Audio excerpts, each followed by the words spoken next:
Mumbai Tug brought to you by Sunny's World. Pune's Pride Sunny's World, life in Funshine. Resort, weddings, events, restaurants, adventure, wellness. Sunny's World, perfect destination for every occasion.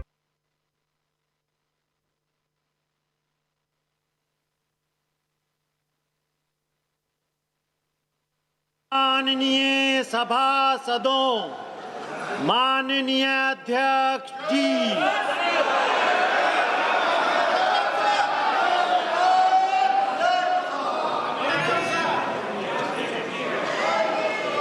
Item number 1, माननीय वित्त मंत्री श्रीमती निर्मला सीतारमन जी।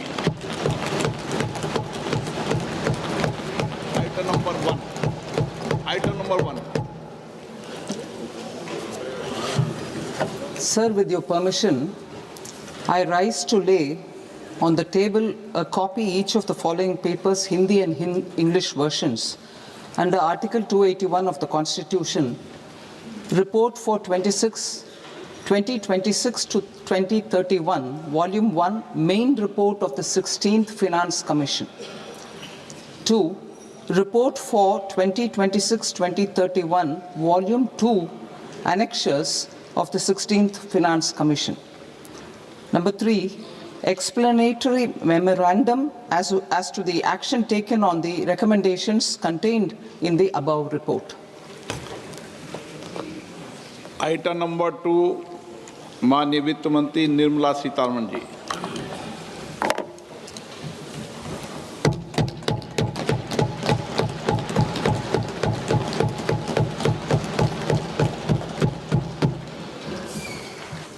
Honorable Speaker, sir, on the sacred occasion of Magh Purnima and the birth anniversary of Guru Ravidas, I present the budget for the year 2026-2027. Since we assumed office 12 years ago, India's economic trajectory has been marked by stability, fiscal discipline, sustained growth, and moderate inflation. This is the result of conscious choices we have made, even in times heightened uncertainty and disruption. Our government, led by Honorable Prime Minister Modi, has decisively and consistently chosen action over ambivalence, reform over rhetoric, and people over populism. We have pursued far-reaching structural reforms, fiscal prudence and monetary stability, whilst maintaining a strong thrust on public investment. Keeping Atmanirbharta as a lodestar, we have built domestic manufacturing capacity, energy security, and reduced critical import dependencies. Simultaneously, we have ensured that citizens benefit from every action of the government, undertaking reforms to support employment generation, agricultural productivity, household purchasing power, and universal services to people. These measures have delivered a high growth rate of around 7% and helped us make substantial strides in poverty reduction and improvement in the lives of our people. Today, we face an external environment in which trade and multilateralism are imperiled and access to resources and supply chains are disrupted. New technologies are transforming production systems while sharply increasing demands on water, energy, and critical minerals. India will continue to take confident steps towards Vikasit Bharat, balancing ambition with inclusion. As a growing economy with expanding trade and capital needs, India must also remain deeply integrated with global markets, exporting more and attracting stable long-term investment. As I begin Part A, I want to express my gratitude to the people for standing firmly with us as we forge our way together towards becoming one of the largest economies of the world.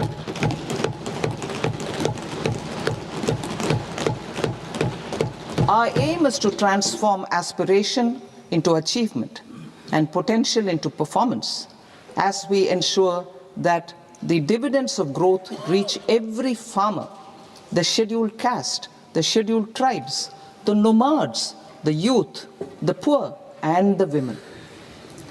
In Vikasit Bharat Young Leaders Dialogue 2026, several innovative ideas were shared with our Prime Minister, which have inspired many of the proposals, making this a unique Yuva Shakti-driven budget.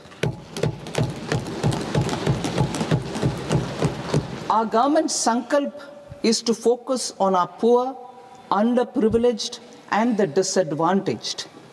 To deliver on this sankalp, and given that this is the first budget prepared in Kartavya Bhavan, we are inspired by three Kartavya. Our first Kartavya is to accelerate and sustain economic growth by enhancing productivity and competitiveness and building resilience to volatile global dynamics. Our second Kartavya is to fulfill aspirations of our people and build their capacity, making them strong partners in India's path to prosperity. Our third Kartavya, aligned with our vision of Sabka Saath, Sabka Vikas, is to ensure that every family, community, region, and sector has access to resources, amenities, and opportunities for meaningful participation. This threefold approach requires a supportive ecosystem. The first requirement is to sustain the momentum of structural reforms, continuous, adaptive, and forward-looking. Second, a robust and resilient financial sector is central to mobilizing savings, allocating capital efficiently, and managing risks. Third, cutting-edge technologies, including AI applications, can serve us as force multipliers for better governance. Reform Express. Our government has undertaken comprehensive reforms towards creating employment, boosting productivity, and accelerating growth. After the Prime Minister's announcement on Independence Day in 2025, over 350 reforms have been rolled out. This includes GST simplification, notification of labor codes, and rationalization of mandatory quality control orders. High-level committees have been formed, and in parallel, the central government is working with the state governments on deregulation and reducing compliance requirements. The Reform Express is well on its way and will maintain its momentum to help us fulfill our Kartavya. I now move to specific proposals. Under our first Kartavya, to accelerate and sustain economic growth, I propose interventions in 6 areas. 1. Scaling up manufacturing in 7 strategic and frontier sectors. 2. Rejuvenating legacy industrial sectors. 3. Creating champion MSMEs. 4. Delivering a powerful push for infrastructure. 5. Ensuring long-term security and stability. And 6. Developing city economic regions. Scaling up of manufacturing in 7 strategic and frontier sectors. Biopharma Shakti, meaning biopharma strategy for health advancement through knowledge, technology, and innovation. India's disease burden is observed to be shifting towards non-communicable diseases like diabetes, cancer, and autoimmune disorders. Biologic medicines are key to longevity, and quality of light at affordable costs. To develop India as a global biopharma manufacturing hub,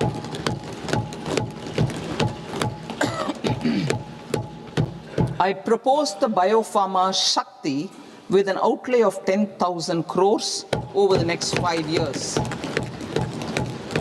This will build the ecosystem for domestic production of biologics and biosimilars.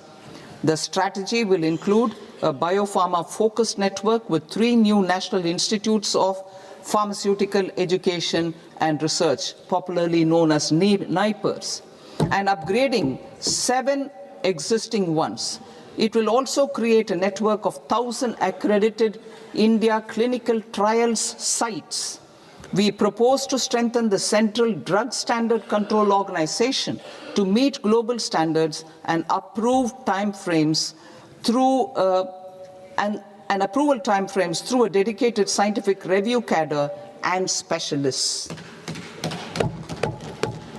India's Semiconductor Mission 1.0 expanded India's semiconductor sector capabilities. Building on this, we will launch ISM 2.0 to produce equipment and materials, design full-stack Indian IP, and fortify supply chains. We will also focus on industry-led research and training centers to develop technology and skilled workforce. The Electronics Components Manufacturing Scheme, launched in April 2025 with an outlay of 22,919 crores, already has investment commitments at double the targets. We propose to increase the outlay to 40,000 crores to capitalize on this momentum.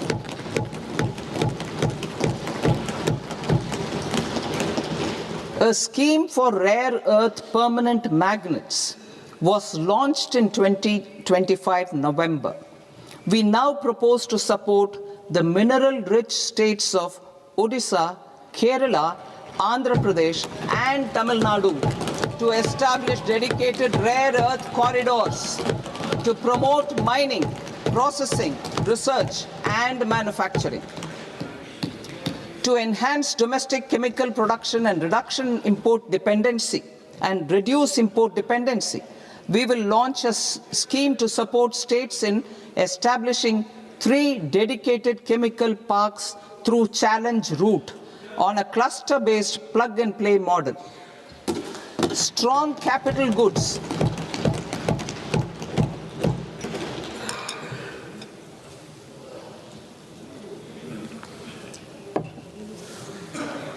Strong capital goods capability is a determinant of productivity and quality across different sectors.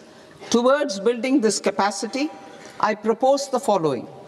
High-tech tool rooms will be established by central public sector enterprises at 2 locations as digitally enabled automated service bureaus that locally design, test, and manufacture high-precision components at scale and at lower cost. 2. A scheme for enhancement of construction and infrastructure equipments will be introduced to strengthen domestic manufacturing of high-value and technologically advanced CIE. This can range from lifts in a multi-storied apartment or firefighting equipment in multiplexes, large or small, and to tunnel boring equipments for building metros and high-altitude roads. I also propose a scheme for container manufacturing to create a globally competitive container manufacturing ecosystem with a budgetary allocation of 10,000 crores over a 5-year period. For the labor-intensive textile sector, I propose an integrated program with 5 subparts. 1. The National Fiber Scheme for self-reliance in natural fibers, such as silk, wool, and jute, man-made fibers, and new-age fibers. Textile expansion and employment scheme to modernize traditional clusters with capital support for machinery, technology upgradation, and common testing and certification centers. 3. The National Handloom and Handicraft Program to integrate and strengthen existing schemes and ensure targeted support for weavers and artisans. Tex Eco Initiative to promote globally competitive and sustainable textiles and apparels. Samarth 2.0 to modernize the upgrade the textile skilling ecosystem through collaboration with industry and academic institutions. Further, I propose to set up mega textile parks in challenge mode. They can also focus on bringing value addition to technical textiles. I propose to launch the Mahatma Gandhi Gram Swaraj initiative to strengthen khadi, handloom, and handicrafts. This will help in global market linkage and branding. It will streamline and support training, skilling, quality of process, and production. This will benefit our weavers, village industries, one district, one product, ODOP initiative, and also our rural youth. India has the potential to emerge as a global hub for high quality, affordable sports goods. I propose a dedicated initiative for sports goods that will promote manufacturing, research, and innovation in equipment design as well as material sciences. Rejuvenation of legacy industrial clusters. I propose to introduce a scheme to revive 200 legacy industrial clusters to improve their cost competitiveness and efficiency through infrastructure and technology upgradation. Creating champion SMEs and supporting micro enterprises. Recognizing MSMEs as a vital engine of growth, I propose a three-pronged approach to help them grow as champions. Equity support. I propose to introduce a dedicated 10,000 crores SME growth fund to create future champions, incentivizing enterprises based on select criteria. I also propose to top up the Self-Reliant India Fund set up in 2021 with 2,000 crores to continue support to micro enterprises and maintain their access to risk capital. Liquidity support. With TREDS, more than 7 lakh crore has been made available to MSMEs. To leverage its full potential, I propose 4 measures. 1. Mandate TREDS as the transaction settlement platform for all purchases from MSMEs by CPSEs, serving as a benchmark for other corporates. 2. Introduce a credit guarantee support mechanism through CGT-MSE for invoice discounting on TREDS platform. 3. Link GEM with TREDS for sharing information with financiers about government purchases from MSMEs, encouraging cheaper and quicker financing. 4. Introduce TREDS receivables as asset-backed securities, helping develop a secondary market, enhancing liquidity and settlement of transactions. Professional support.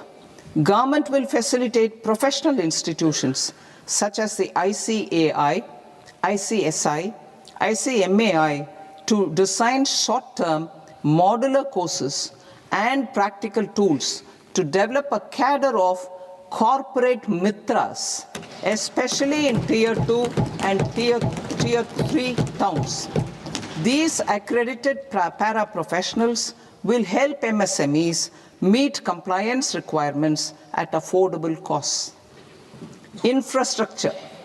During this past decade, our government has undertaken several initiatives for large-scale enhancement of public infrastructure, including through new financing instruments such as Infrastructure Investment Trust (InvITs) and Real Estate Investment Trust (REITs), and institutions like NIIF and NABFID.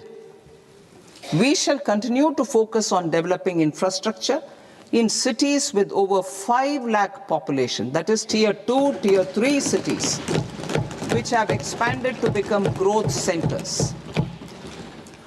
Public capital expenditure has increased manifold from 2 lakh crore in 2014-15 to an allocation of 11.2 lakh crore in BE 25-26. In this coming year, that is financial year 2026-27, I propose to increase it to 12.2 lakh crores to continue the momentum. To strengthen the confidence of private developers regarding risks during infrastructure development and construction phase, I propose to set up an infrastructure risk guarantee fund to provide prudentially calibrated partial credit guarantee to lenders.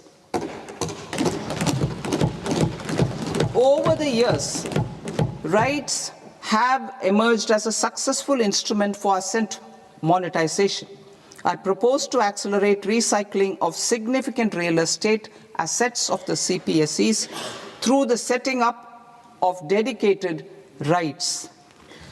To promote environmentally sustainable movement of cargo, I propose to 1. Establish new dedicated freight corridors connecting Dankuni in the east to Surat in the west. Operationalize 20 new national waterways over the next 5 years, starting with National Waterways 5 in Orissa to connect mineral-rich areas of Talcher and Angul and industrial centers like Kalinga Nagar to the ports of Paradeep and Dhamra. Training institutes will be set up as regional centers of excellence for development of required manpower for these waterways. This will benefit youth in the entire stretch of the waterways to train and acquire skills.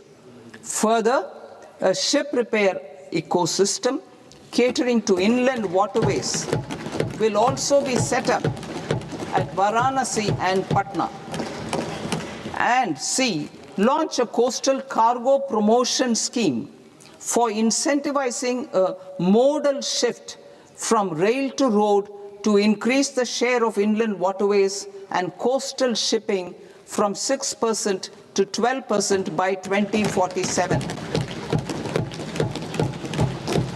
To enhance last mile and remote connectivity and promote tourism, I propose to give incentives to indigenize manufacturing of seaplanes. A seaplane VGF scheme will be also introduced to provide support for operations. Carbon capture, utilization and storage. Aligning with the roadmap launched in December 2025, the carbon capture, utilization and storage technologies at scale will achieve higher readiness and in end-use application across 5 industrial sectors, including power, steel, cement, refineries, and chemicals. An outlay of 20,000 crore is proposed over the next 5 years for this purpose. City economic regions. Cities are India's engines of growth, innovation, and opportunities. We shall now focus on Tier 2, Tier 3 cities, and even temple towns, which need modern infrastructure and basic amenities. This budget aims to further amplify the potential of cities to deliver the economic power of agglomerations by mapping city economic regions based on their specific growth drivers an allocation of 5,000 crore per CER over 5 years is proposed for implementing their plans through a challenge mode with a reform cum result-based financing mechanism. In order to promote environmentally sustainable passenger systems, we will develop 7 high-speed rail corridors between cities as growth connectors, namely Mumbai to Pune, Pune to Hyderabad, Hyderabad to Bengaluru, Hyderabad to Chennai, Chennai to Bengaluru, Delhi to Varanasi, Varanasi to Siliguri.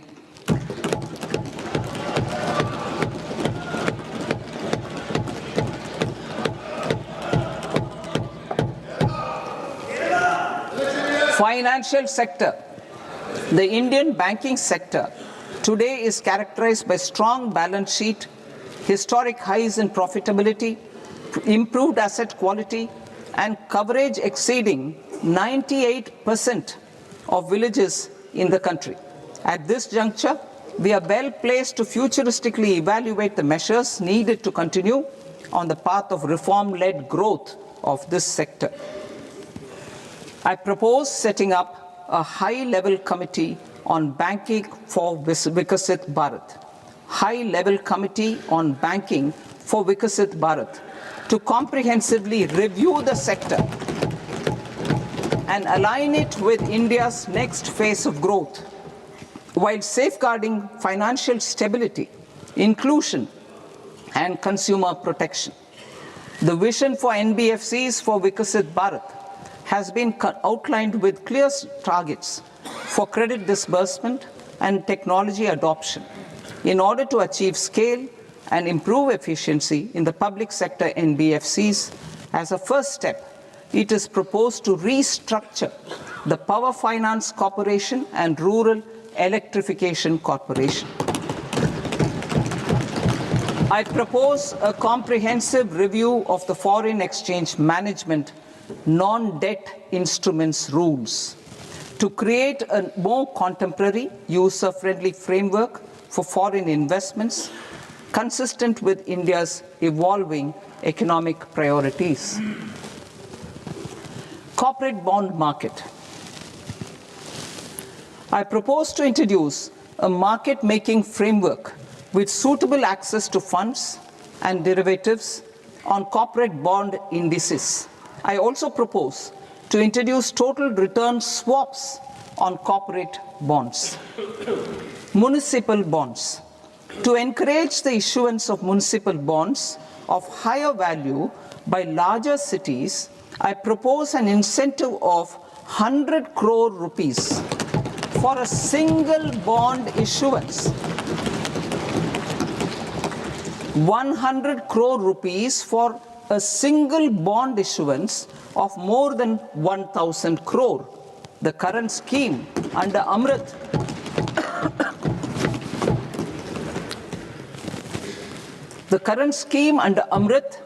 which incentivizes issuances up to 200 crores only, will also continue to support smaller and medium towns. That will also continue to support the smaller and medium towns. Ease of doing business. Individual persons resident outside India, PROI, will be permitted to invest in equity instruments of listed Indian companies through the Portfolio Investment Scheme. It is also proposed to increase the investment limit for an individual PROI under the scheme from 5% to 10%, with an overall investment limit for all individual PROIs to 24% from the current 10%. Emerging technologies including AI. 21st century is technology-driven. Adoption of technology is for the benefit of all people. Farmers in the field, women in STEM, youth keen to upskill, and Divyangjan to access newer opportunities. The government has taken several steps to support new technologies through AI Mission, National Quantum Mission, Anusandhan National Research Fund, and Research and Development and Innovation Fund. Our second kartavya is to fulfill aspirations and build capacities. Close to 25 crore individuals have come out of multi-dimensional poverty through a decade of our government's sustained and reform-oriented efforts.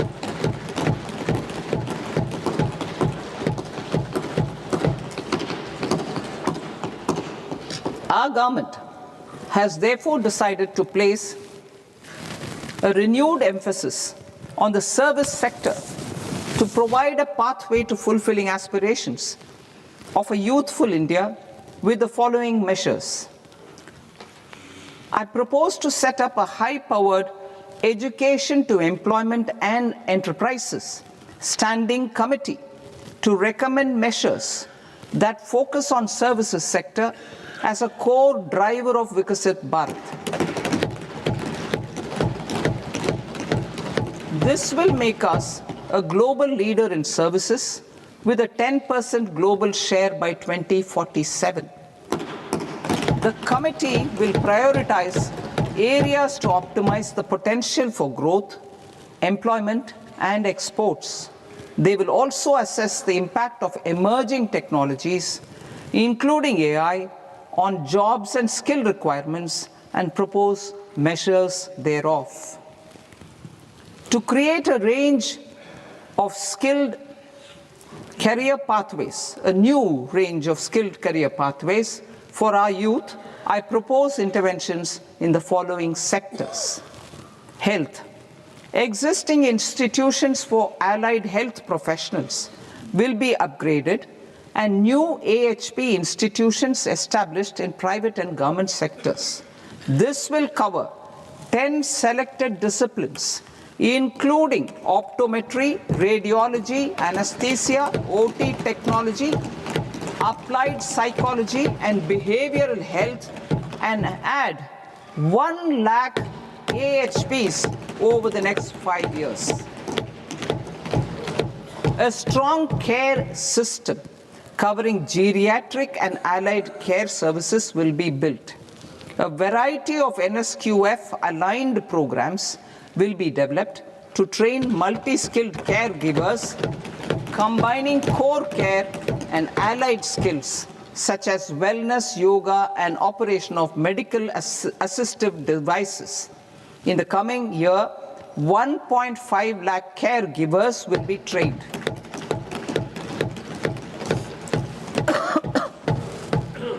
Hubs for medical value tourism.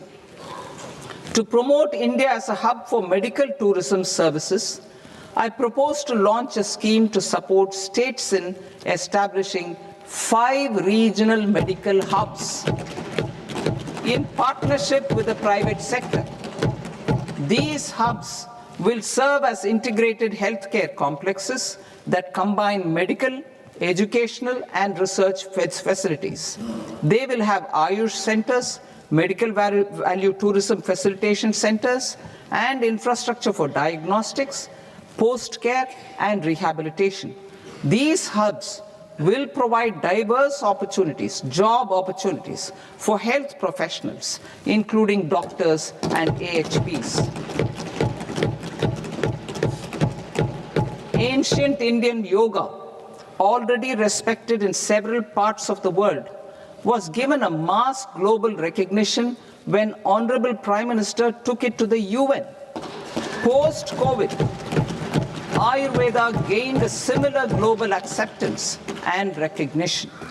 Exporting quality Ayurveda products helps farmers who grow the herbs and youth who process the products. To meet growing global demand, a few more steps are being taken. I propose to 1. Set up 3 new All India Institutes of Ayurveda. 2. Upgrade Ayush pharmacies and drug testing labs for higher standards of certification ecosystem and make available more skilled personnel. 3. upgrade the WHO Global Traditional Medicine Center in Jamnagar to bolster evidence-based research, training, and awareness for traditional medicine. Animal husbandry. Livestock contributes to close to 16% of farm income, including of poor and marginal households. To scale up availability of veterinary professionals by more than 20,000, I propose to roll out a loan-linked capital subsidy support scheme for establishment of veterinary and para-veterinary colleges, veterinary hospitals, diagnostic laboratories, and breeding facilities in private sector. Collaboration between Indian and foreign institutions will also be facilitated. Orange economy. India's animation, visual effects, gaming and comics sector, ABGC sector, is a growing industry projected to require 2 million professionals by 2030. I propose to support the Indian Institute of Creative Technologies, Mumbai, in setting up ABGC Content Creator Labs in 15,000 secondary schools all over the country and 500 colleges. The Indian design industry is expanding rapidly, and yet there is a shortage of Indian designers. I propose to establish, through Challenge Route, a new National Institute of Design to boost design education and development in the eastern region of India. Education. Our government will support states through Challenge Route in creating 5 university townships in the vicinity of major industrial and logistics corridors. These planned academic zones will host multiple universities, colleges, and research institutions, skill centers, and residential complexes. In higher education, STEM institutions, prolonged hours of study and laboratory work pose some challenges for girl students. Through VGF, Viability Gap Funding and capital support, one girls' hostel will be established in every district.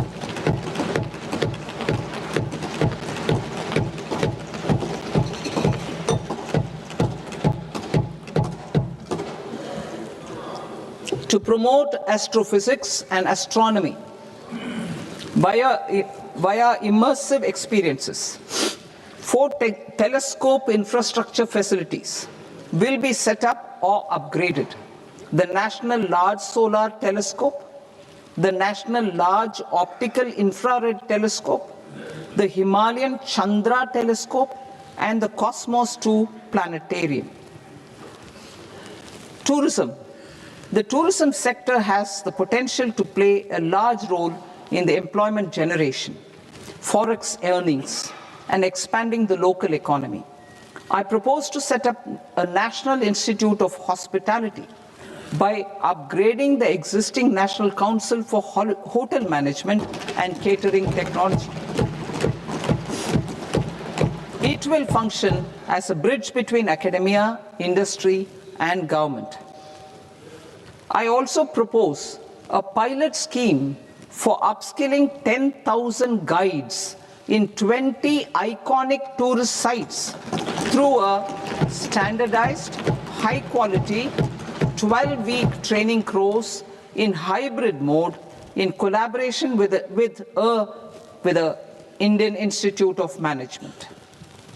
A national destination digital knowledge grid will be established to digitally document all places of significance, cultural, spiritual, and heritage. This initiative will create a new ecosystem of jobs for local researchers, historians, content creators, and technology partners. India has the potential and opportunity to offer world-class trekking and hiking experience.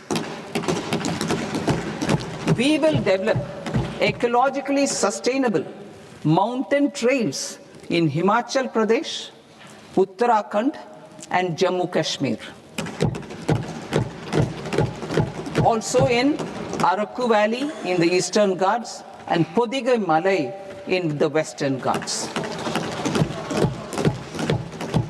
Turtle trails along key nesting sites in the coastal areas of Odisha, Karnataka, and Kerala.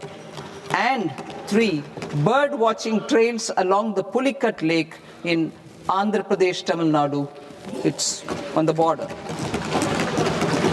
Under the visionary leadership of Honorable Prime Minister, we established the International Big Cat Alliance in 2024.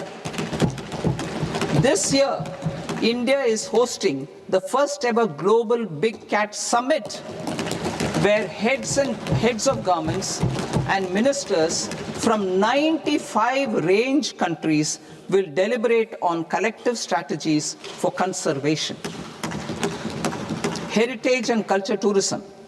I propose to develop 15 archaeological sites, including Lothal, Dolavira, Rakhi Gadi, Adichanallur, Saranath, Hastinapur, and Leh Palace into vibrant experiential cultural destinations. Excavated landscapes will be open to the public through curated walkways. Immersive storytelling skills and technologies will be introduced to help conservation labs, interpretation centers, and guides. The sports sector provides multiple means of employment, skilling, and job opportunities. Taking forward the systematic nurturing of sports talent, which is set in motion through the Khelo India program earlier, I propose to launch a Khelo India mission to transform the sports sector over the next decade. The mission will facilitate an integrated talent development pathway supported by training centers, which are foundational, intermediate, and elite levels. B, systematic development of coaches and support staff. C, integration of sports science and technology. D, competitions and leagues to promote sports culture and provide platforms. And E, development of sports infrastructure for training and competition. Our third Kartavya aligns with our vision of Sabka Saath, Sabka Vikas towards Vikasit Bharat. This requires targeted efforts for 1, increasing farmer incomes through productivity enhancement and entrepreneurship, with special attention to small and marginal farmers. B, empowering Divyangjan through access to livelihood opportunities, training, and high-quality assistive devices. C, empowering the vulnerable to access mental health and trauma care. D, focus on the Purvodaya states and the Northeast region to accelerate development and employment opportunities. Fisheries. We will undertake initiatives for integrated development of 500 reservoirs and Amrit Sarovars. 2, strengthen the fisheries value chain in coastal areas and enable market linkages involving startups and women-led groups together with fish farmer producer organizations. Animal husbandry. To provide quality employment opportunities in rural and peri-urban areas, we will support the animal husbandry sector in entrepreneurship development through A, credit-linked subsidy program, B, scaling up and modernization of livestock enterprises, C, enhanced creation of livestock, dairy, and poultry enhanced creation of livestock, dairy, and poultry-focused integrated value chains, and D, encourage creation of livestock farmer-producer organizations. High-value agriculture. to diversify farm outputs, increase productivity, enhance farmers' incomes, and create new employment opportunities, we will support high-value crops such as coconut, sandalwood, cocoa, cashew in the coastal areas, agar trees in northeast, and nuts such as almonds, walnuts, and pine nuts in our hilly regions. These, all of them, will be supported. India is the world's largest producer of coconuts. About 30 million people, including nearly 10 million farmers, depend on coconuts for their livelihood. To further enhance competitiveness in coconut production, I propose a coconut promotion scheme to increase production and enhance productivity through various interventions, including replacing and non-productive trees with new saplings or plants or varieties in major coconut growing states. A dedicated program is proposed for Indian cashew and cocoa to make India self-reliant in raw cashew and coconut production and processing, enhance export competitiveness, and transform Indian cashew and Indian cocoa into premium global brands by 2030. Sandalwood. Sandalwood is closely linked to India's social and cultural heritage. Our government will partner with state governments to promote focused cultivation and post-harvest processing to restore the glory of the Indian sandalwood ecosystem, to rejuvenate old, low-yielding orchards, and expand high-density cultivation of walnuts, almonds, and pine nuts. We will support a dedicated program to enhance farmer incomes and in bringing value addition by engaging youth. Bharat Vistar, that is virtually integrated system to access agricultural resources. I propose to launch Bharat Vistar, a multilingual AI tool that shall integrate the AgriStack portals and the ICAR package on agricultural practices with AI systems.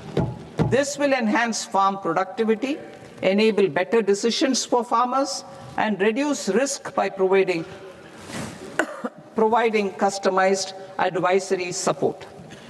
She Marts for rural women-led enterprises. Building on the success of Lakpati Didi program, I propose to help women take the next step from credit-linked livelihoods to being owners of enterprises.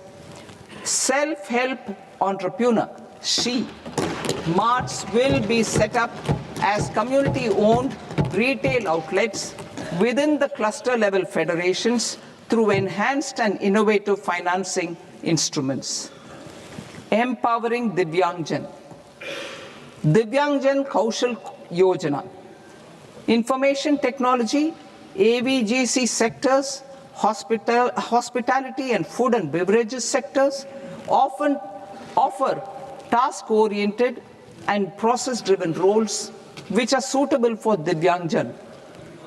We will ensure dignified livelihood opportunities through industry-relevant and customized training specific to each Divyangjan group. Divyang Sahara Yojana. Timely access to high-quality assistive devices for all eligible Divyangjan is a fundamental need. I propose to 1. Support the Artificial Limbs Manufacturing Corporation of India, ALIMCO, to set up and to scale up production of assistive devices, invest in R&D and AI integration, strengthen PM Divyasha Kendras, and support setting up of assistive technology marts as modern retail style centers where Divyangjan and senior citizens can see, try, and purchase assistive products. Reaffirming our commitment to mental health and trauma care. There are no national institutes for mental health care in North India. We will therefore set up a NIMHANS 2 and also upgrade national mental health institutes in Ranchi and in Tezpur as regional apex institutions. Emergencies expose families, particularly the poor and vulnerable, to unexpected expenditure. We will strengthen and increase these capacities by 50% in district hospitals by establishing emergency and trauma care centers. Focus on Purvodaya states and northeastern regions. Purvodaya, I propose the development of an integrated East Coast industrial corridor with a well-connected node at Durgapur, creation of 5 tourism destinations in 5 Purvodaya states, and the provision of 4,000 e-buses. Buddhist sites in northeastern region. The northeastern region is a civilizational confluence of Theravada and Mahayana or Vajrayana traditions. I propose to launch a scheme for development of Buddhist circuits in Arunachal Pradesh, Sikkim, Assam, Manipur, Mizoram, and Tripura. The scheme will cover preservation of temples and monasteries, pilgrimage interpretation centers, connectivity, and pilgrim amenities. 16th Finance Commission. On 17th November 2025, the 16th Finance Commission submitted its report to the President. As mandated under Article 281 of the Constitution, the government is to lay the report along with the explanatory memorandum on the action taken report on the recommendations of the Commission in Parliament, which, Sir, Honourable Speaker, you've allowed me to do at the commencement of this session. The government has accepted the recommendation of the Commission to retain the vertical share of devolution at 41%. As recommended by the Commission, I have provided 1.4 lakh crores of rupees to the states for the year 2026-2027 as Finance Commission grants. These include rural and urban local body and disaster management grants. Fiscal consolidation. Government has been delivering on our fiscal commitments consistently without compromising on social needs. To strive towards accepted standards of fiscal management in Budget 25-26, I had indicated that the central government would target reaching a debt to GDP ratio of 50 plus or minus 1% by 2030-31. In line with this, the debt to GDP ratio is estimated to be 55.6% of GDP in BE 26-27, compared to 56.1% of GDP in RE 25-26.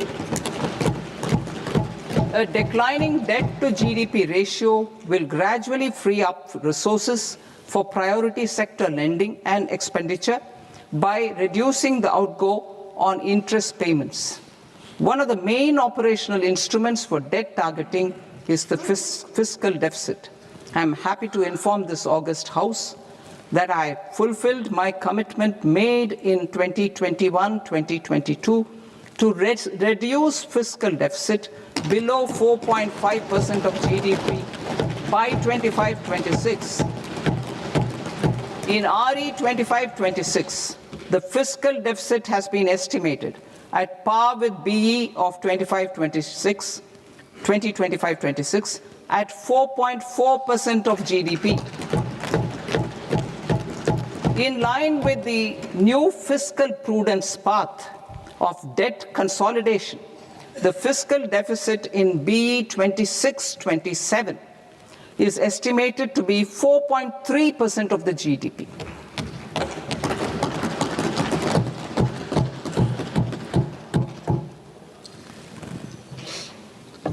The revised estimates Of the non-debt receipts are 34 lakh crore rupees, of which the centre's net tax receipts are 26.7 lakh crore. The revised estimate of the total expenditure is 49.6 lakh crore rupees, of which the capital expenditure is about 11 lakh crores. Budget estimates 2026 to 2027. Coming to 26-27, the non-debt receipts and the total expenditure are estimated as 36.5 lakh crore and 53.5 lakh crore respectively. The centre's net tax receipts are estimated at 28.7 lakh crore rupees. To finance the fiscal deficit, the net market borrowings from dated securities are estimated at 11.7 lakh crore rupees. The balance financing is expected to come from small savings and other sources.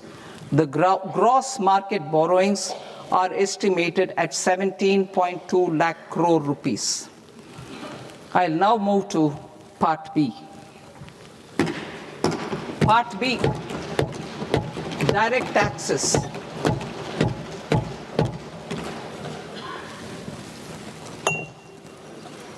Honorable Speaker, sir, I now present my proposals on direct taxes. New Income Tax Act. In July 2024, I announced a comprehensive review of the Income Tax Act 1961. This was completed in a record time, and the Income Tax Act 2025 will come into effect from 1st April 2026. The simplified income tax rules and forms will be notified shortly, giving adequate time to taxpayers to acquaint themselves with its requirements. The forms have been redesigned such that ordinary citizens can comply without difficulty. Ease of living.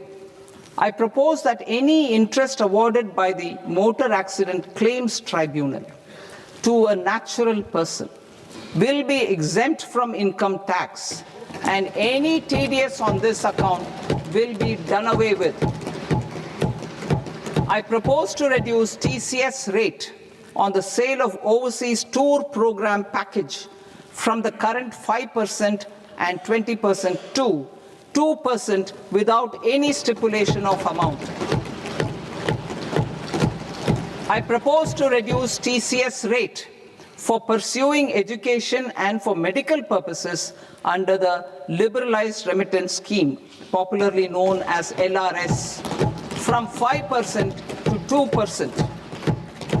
Supply of manpower services is proposed to be specifically brought within the ambit of payment to contractors for the purpose of TDS to avoid ambiguity. Thus, TDS on these services will be at the rate of either 1% or 2% only.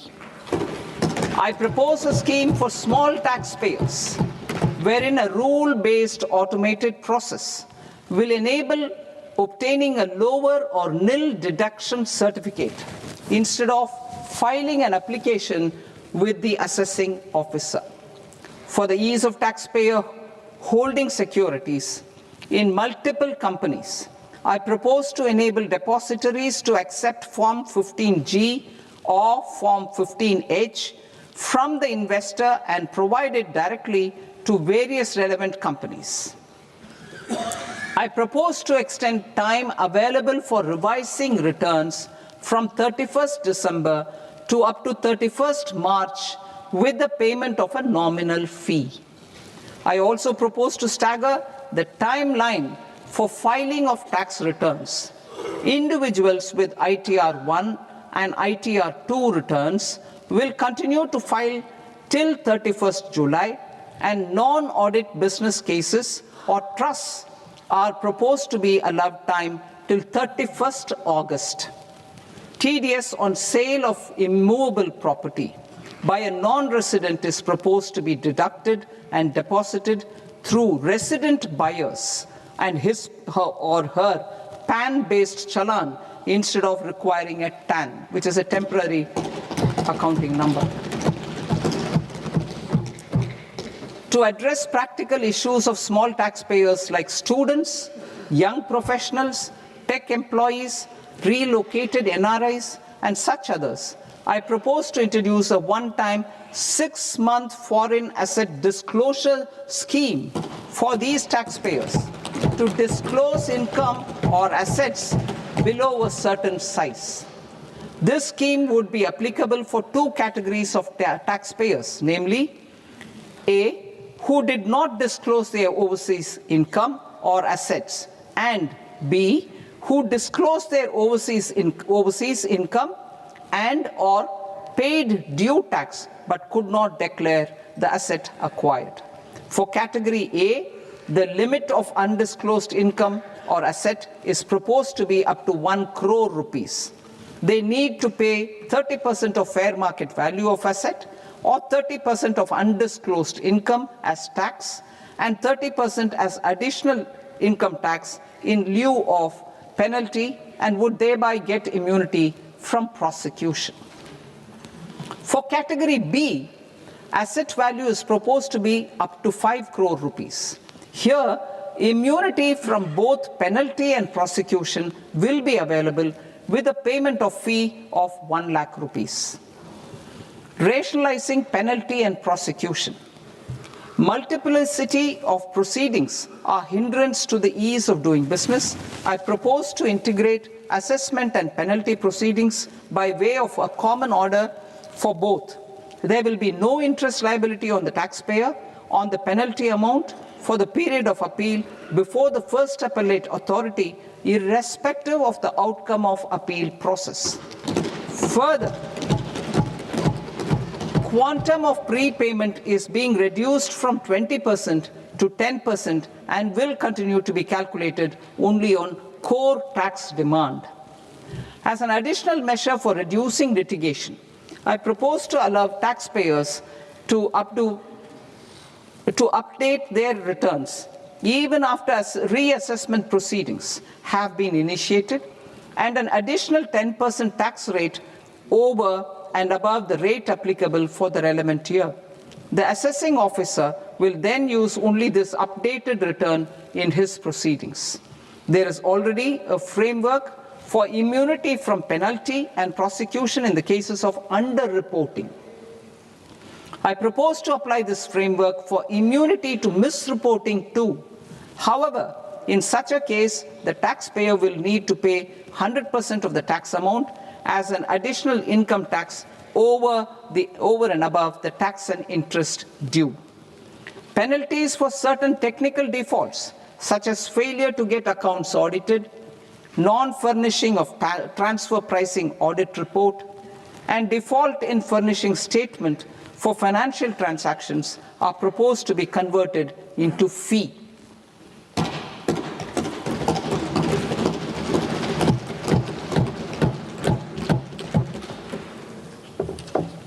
I propose to rationalize prosecution framework under Income Tax Act while maintaining a careful balance for deterrence in some serious offense. Non-production of books of account and documents and requirement of TDS payment where payment is made in kind are being decriminalized. Further, minor offenses will attract fine only. The remaining prosecutions will be graded commensurate with the quantum of offense. They will entail only simple imprisonment with maximum imprisonment reduced to 2 years and power to courts to convert even those into fines. There is no penalty. There is no penalty presently for non-disclosure of non-immovable foreign assets with aggregate value less than 20 lakh rupees. I propose to also provide them with immunity from prosecution with retrospective effect from 1/10/2024.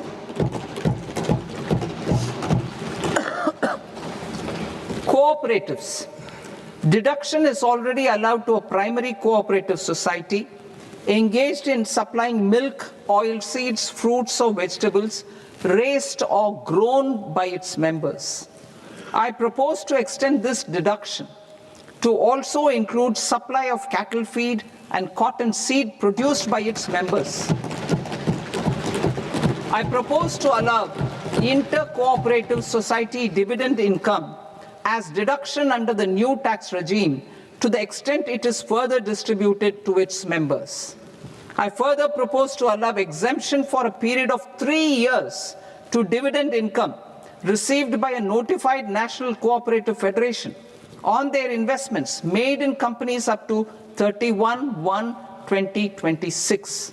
This exemption would be allowed only for dividends further distributed to its member cooperatives. Supporting IT sector as India's growth engine. India is a global leader in software development services, IT-enabled services, knowledge process outsourcing services, and contract R&D services relating to software development. These businesses and their segments are quite interconnected with each other. All these services are proposed to be clubbed under a single category of information technology services with a common safe harbor margin of 15.5% applicable to all. The threshold for availing safe harbor for IT services is being enhanced substantially from 300 crore rupees to 2,000 crore rupees. Safe harbor for IT services shall be approved by an automated rule-driven process without any need for tax officer to examine and accept the application. Once applied by an IT services company, the same safe harbor can be continued for a period of 5 years at a stretch at its choice. For IT services companies who want to conclude advanced pricing agreement, APA, I propose to fast-track unilateral APA process for IT services and endeavor to conclude it within a period of 2 years. The period of 2 years can be extended by a further period of 6 months on taxpayers' request. I propose to extend the facility of modified returns available to the entity entering APA to its associated entities also. Attracting global business and investment. Recognizing the need to enable critical infrastructure and boost investment in data centers, I propose to provide tax holiday till 2047 to any foreign company that provides cloud services to customers globally by using data center services from India. It will, however, need to provide services to Indian customers through an Indian reseller entity. I also propose to provide a safe harbor of 15% on cost in case the company providing data center services from India is a related entity. To harness the efficiency of just-in-time logistics for electronic manufacturing, I propose to provide safe harbor to non-residents for component warehousing in a bonded warehouse at a profit margin of 2% of the invoice value. The resultant tax of about 0.7% will be much lower than in competing jurisdictions. To provide fillip to toll manufacturing in India, I propose to provide exemption from income tax for 5 years to any non-resident who provides capital goods, equipment, or tooling to any toll manufacturer in a bonded zone. To encourage vast pool of global talent to work in India for a longer period of time, I propose to provide exemption to global, non-India sourced income of a non-resident expert for a stay period of 5 years under notified schemes. I propose to provide exemption from minimum alternate tax, the MAT, to all non-residents who pay tax on presumptive basis. Tax administration. I propose to constitute a joint committee of Ministry of Corporate Affairs and Central Board of Direct Taxes for incorporating the requirements of income computation and disclosure standards the ICDS, in the Indian Accounting Standards, Ind AS itself. Separate accounting requirement based on ICDS will be done away with from the tax year 27-28. To support Prime Minister Modi's vision of homegrown accounting and advisory firms to become global leaders, I propose to rationalize the definition of accountant for the purposes of safe harbor rules. Other tax proposals. Change in taxation of buyback was brought in to address the improper use of buyback route by promoters. In the interest of minority shareholders, I propose to tax buyback for all types of shareholders as capital gains. However, to disincentivize misuse of tax arbitrage, promoters will pay an additional buyback tax. This will make effective tax 22% for corporate promoters. For non-corporate promoters, the effective tax will be 30%. TCS rate for sellers of specific goods, namely alcoholic liquor, scrap, and minerals, will be rationalized to 2%, and that on tendu leaves will be reduced from 5% to 2%. I propose to raise the STT on futures to 0.05% from the present 0.02%. STT on options premium and exercise of options are both proposed to be raised to 0.15% from the present rate of 0.1% and 0.125% respectively. We reformed the taxation landscape for corporates in 2019 by providing them a simplified regime with lower tax rate so that they could productively focus on business rather than on claim of deductions and exemptions. To encourage companies to shift to the new regime, set off of brought forward MAT credit, minimum alternate tax credit, is proposed to be allowed to companies only in the new regime. Set off using available MAT credit is proposed to be allowed to an extent of 1/4 of the tax liability in the new regime. MAT is proposed to be made final tax, so there will be no further credit accumulation from 1st April 2026. In line with this change, the rate of final tax is being reduced to 14% from the current MAT rate of 15%. The brought forward MAT credit of taxpayers accumulated till 30th March 2026 will continue to be available to them for set-off as above. Indirect taxes. I shall now take up proposals related to indirect taxes. My proposals for customs and central excise aim to further simplify the tariff structure, support domestic manufacturing, promote export competitiveness, and correct inversion in duty. To continue weeding out long-continuing customs duty exemptions, I propose to remove certain exemptions on items which are being manufactured in India or where the imports are negligible. Similarly, to further simplify the process of ascertaining the rate of duty applicable on a particular item, I propose to incorporate certain effective rates in various customs notifications to the tariff schedule itself. I shall now take up sector-specific proposals. Promotion of exports of marine, leather, and textile products.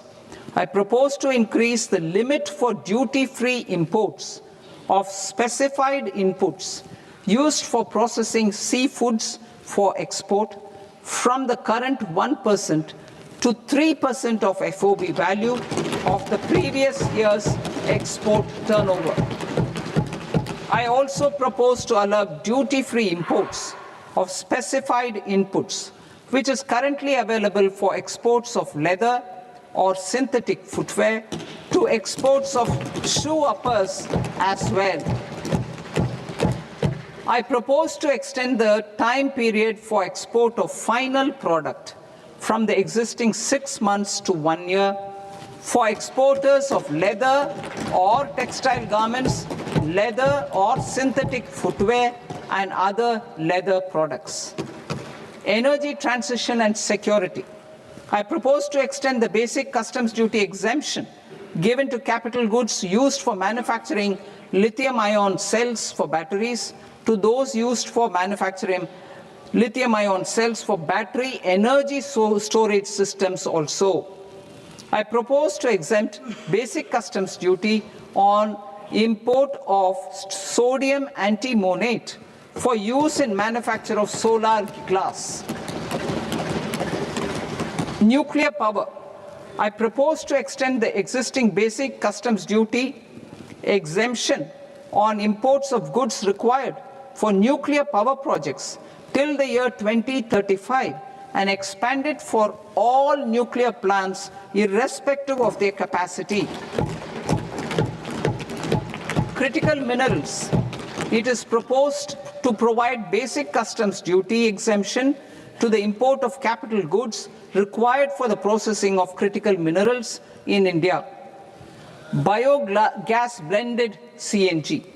I propose to exclude the entire value of biogas while calculating the central excise duty payable on biogas blended CNG. Civil and defense aviation. I propose to exempt basic customs duty on components and parts required for the manufacture of civilian training and other aircrafts. It is proposed to exempt basic customs duty on raw materials imported for the manufacture of parts of aircraft to be used in maintenance, repair, or overall requirements by units in the defense sector. Electronics. To deepen value addition in the consumer electronics sector, I propose to exempt basic customs duty on specified parts used in the manufacture of microwave ovens. Special economic zone. To address the concerns arising about utilization of capacity by manufacturing units in the special economic zones due to global trade disruptions, I propose as a special one-time measure to facilitate sales by eligible manufacturing units in SEZs to the domestic tariff area at concessional rates of duty. The quantity of such sales will be limited to a prescribed proportion of their exports. Necessary regulatory changes will be undertaken to operationalize the measures while ensuring level playing field for the units working in the DTA. Ease of living. To rationalize the customs duty structure for goods imported for personal use, I propose to reduce the tariff rate on all dutiable goods imported for personal use from 20% to 10%. To provide relief to patients, particularly those suffering from cancer, I propose to exempt basic customs duty on 17 drugs or medicines. I propose also to add 7 more rare diseases for the purposes of exempting import duties on personal imports of drugs, medicines, and food for special medical purposes used in their treatment. Customs process. India's role and share in the global trade is poised for a major leap in line with our ambition and journey towards Vikasit Bharat. In this regard, I propose many measures for custom processes to have minimal intervention for smoother and faster movement of goods and greater certainty to the trade. trust-based systems. I propose to enhance duty deferral period for Tier 2 and Tier 3 authorized economic operators, known as AEOs, from 15 days to 30 days. I propose to provide eligible manufacturer importers the same duty deferral facility. This should encourage them to get themselves accredited as a full-fledged Tier 3 AEO in due course. To provide greater certainty and for better business planning, I propose to extend validity period of advance ruling binding on customs from the present 3 years to 5 years. In the spirit of the whole of government approach,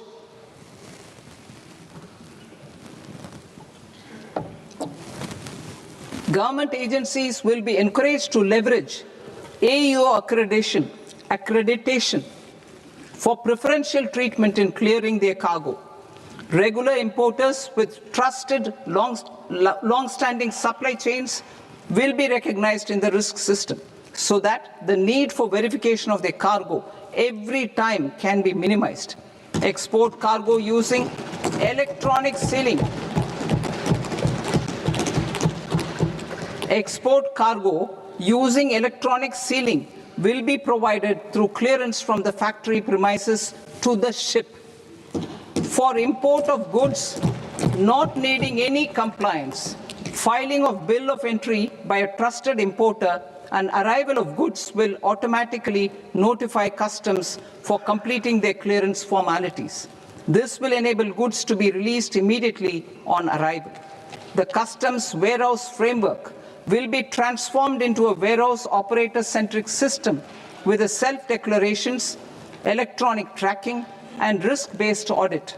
These reforms will move away from the current system of officer-dependent approvals and reduce transaction delays and compliance costs.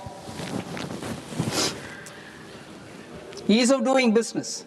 Approvals required for cargo clearance from various government agencies will be seamlessly processed through a single and interconnected digital window by the end of the financial year. Processes involved in clearance of food, drugs, plant, and animal and wildlife products, accounting for about 70% of interdicted cargo, will be operationalized on this system by April 2026 itself.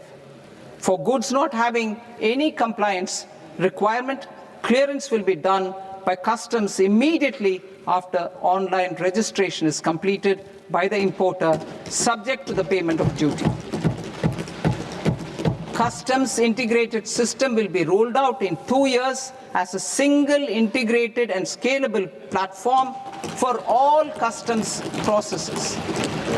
Utilization of non-intrusive scanning with advanced imaging and AI technology for risk assessment will be expanded in a phased manner with the objective to scan every container across all the major ports. New export opportunities to support Indian fishermen to fully harness the economic value of marine resources beyond our territorial waters. The following measures will be taken. A. Fish catch by an Indian fishing vessel in exclusive economic zone or on the high seas will be made free of duty. Landing of such fish on foreign port will be treated as export of goods. Safeguards will be put in place to prevent misuse during fish catch, transit, or transshipment. To support aspirations of India's small businesses, artisans, and startups to access global markets through e-commerce, I am pleased to announce complete removal of the current value cap of 10 lakh rupees per consignment on courier exports. In addition, handling of rejected and returned consignments will be improved with effective use of technology for identifying such consignments.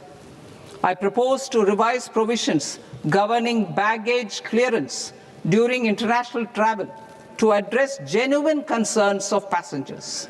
The revised rules will enhance duty-free allowances in line with the present-day travel realities and provide clarity in temporary carriage of goods brought in or taken out. There are honest taxpayers who are willing to settle disputes by paying all their dues, but they get deterred due to negative connotation associated with penalty. They will now be able to close cases by paying an additional amount in lieu of penalty. Honorable Speaker, sir, with this, I commend the budget to this august House. Jai Hind.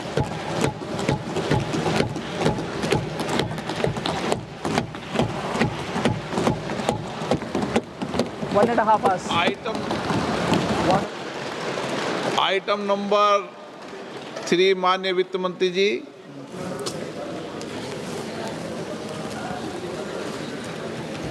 Item number 2, sir. 3 Sir, with your permission, I rise to lay on the table of the following statements under Section 3(1) of the Fiscal Responsibility and Budget Management Act of 2003. Medium-term fiscal policy cum fiscal policy strategy statement and macroeconomic framework statement.